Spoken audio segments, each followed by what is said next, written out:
Hello students. Now we are going to study about the foreign invasion.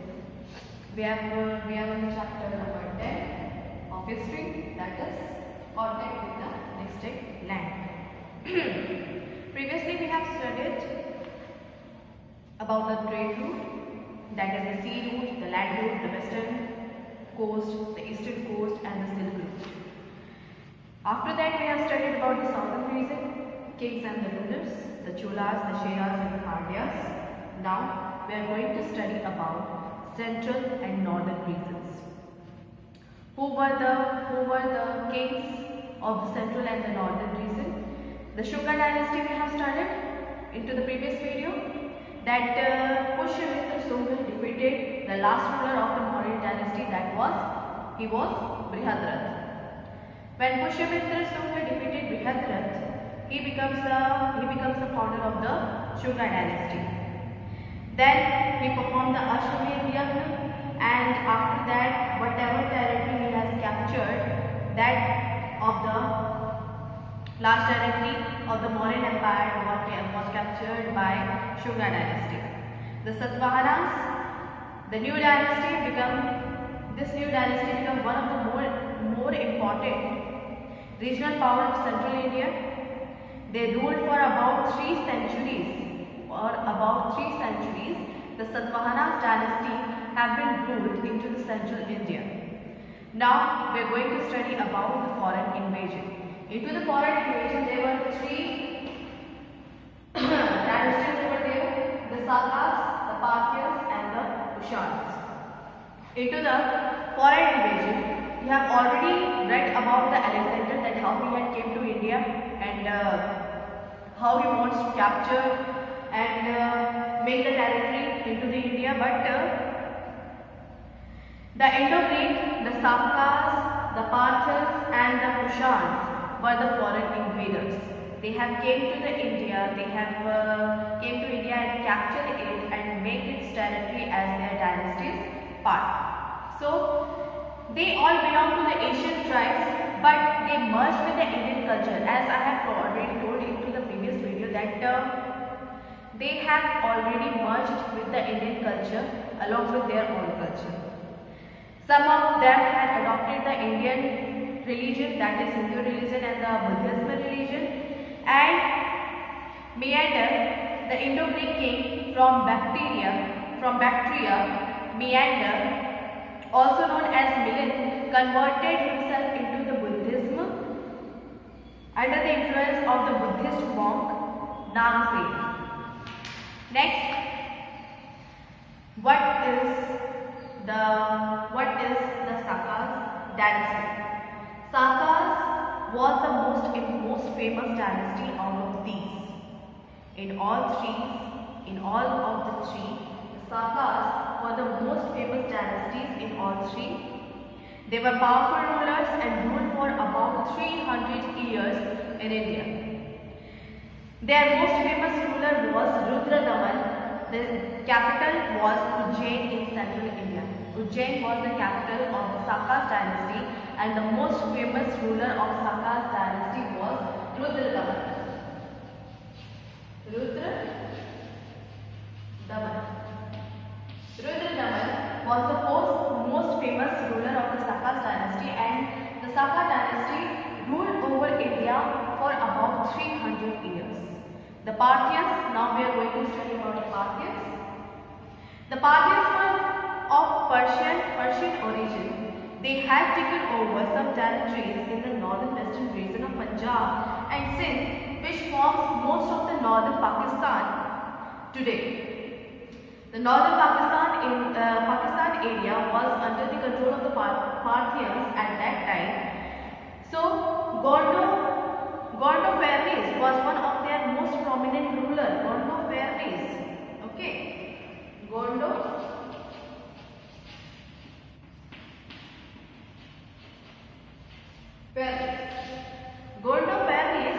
was the most famous ruler of the Parthians dynasty. Rudradaman was the famous ruler of Sakas dynasty. Then Gondophares was the famous ruler of the Parthian dynasty.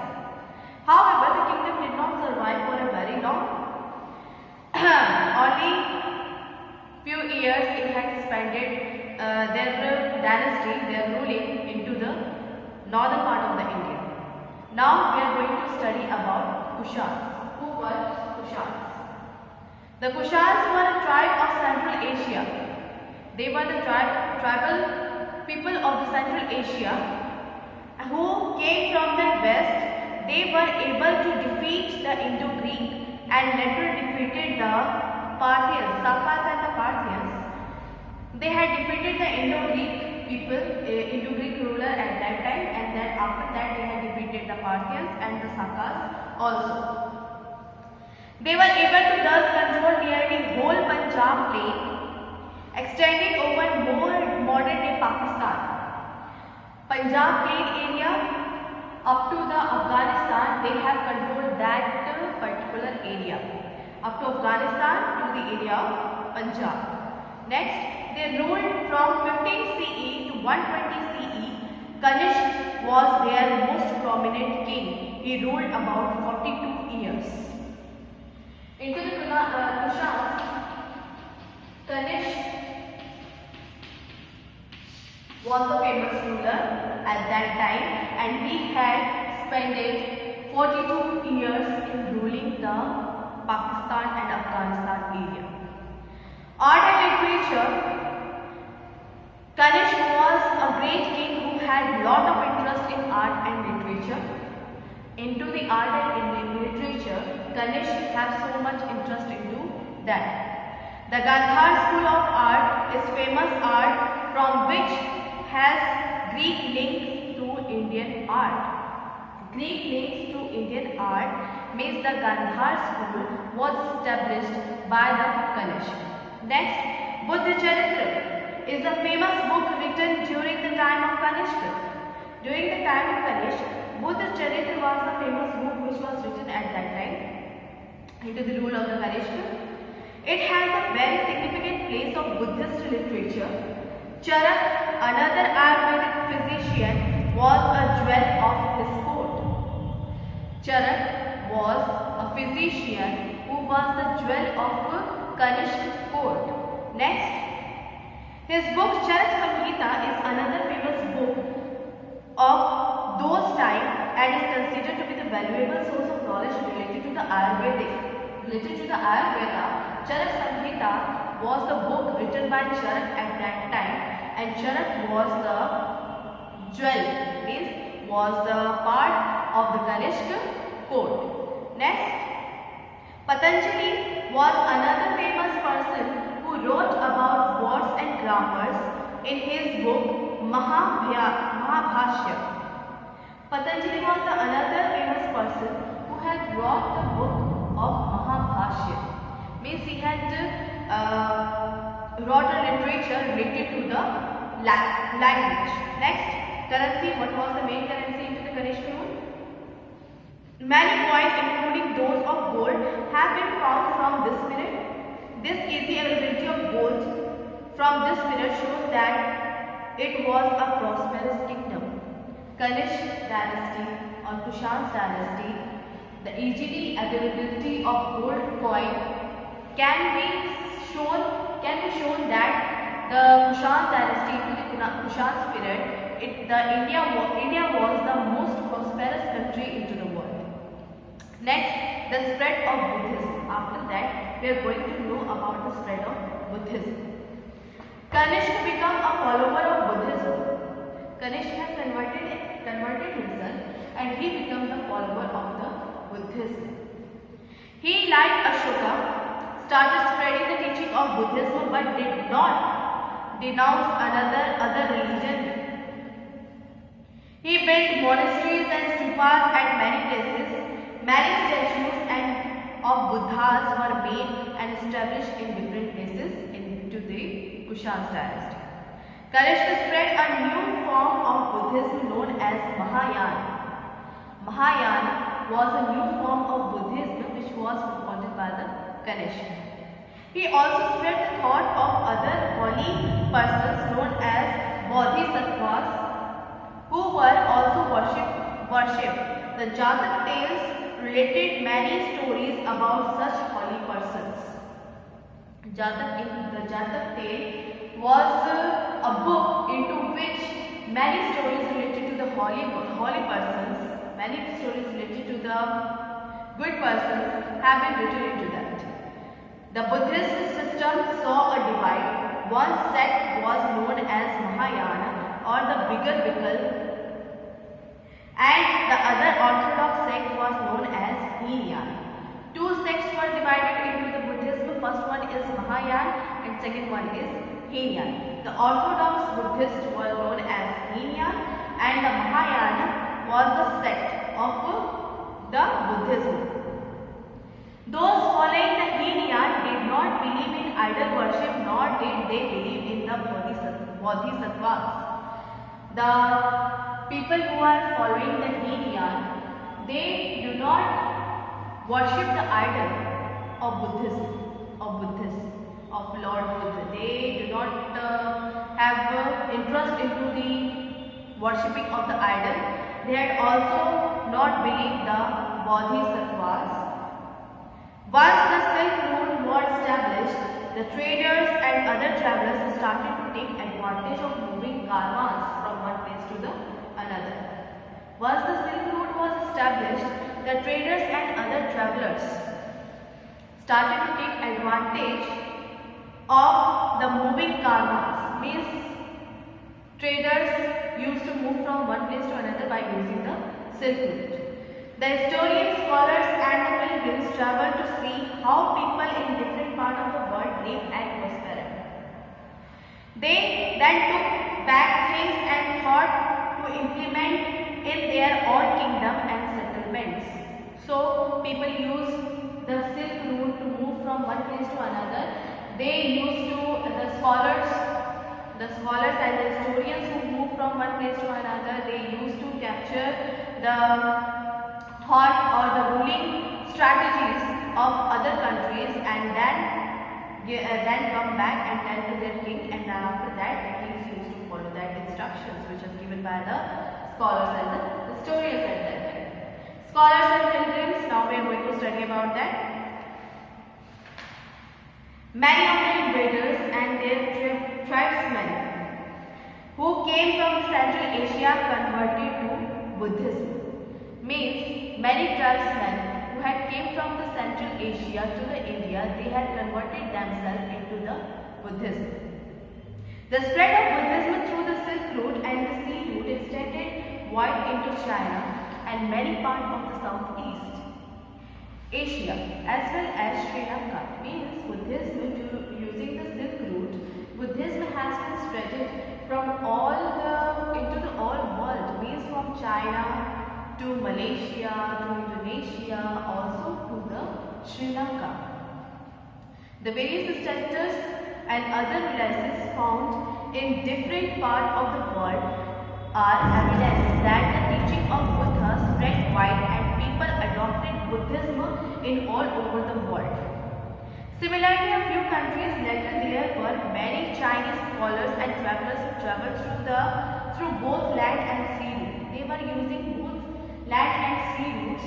Means Chinese scholars and travelers used to travel from using the both land and the sea route. Fahyang, Huanshan and Ai Seng are some of the famous Chinese travelers who came to visit the seat of Buddhism and learn the teaching of the Buddhism. The change in the Hindu religion. What was the change in the Hindu religion at that time? While Buddhism was spreading in many parts of the world, the Hindu religion was also transforming. People are adopting Bhakti as the way of the religion. As the way of the religion, people are using the Bhakti movement. Instead of, they are saying that no any rituals should be over there.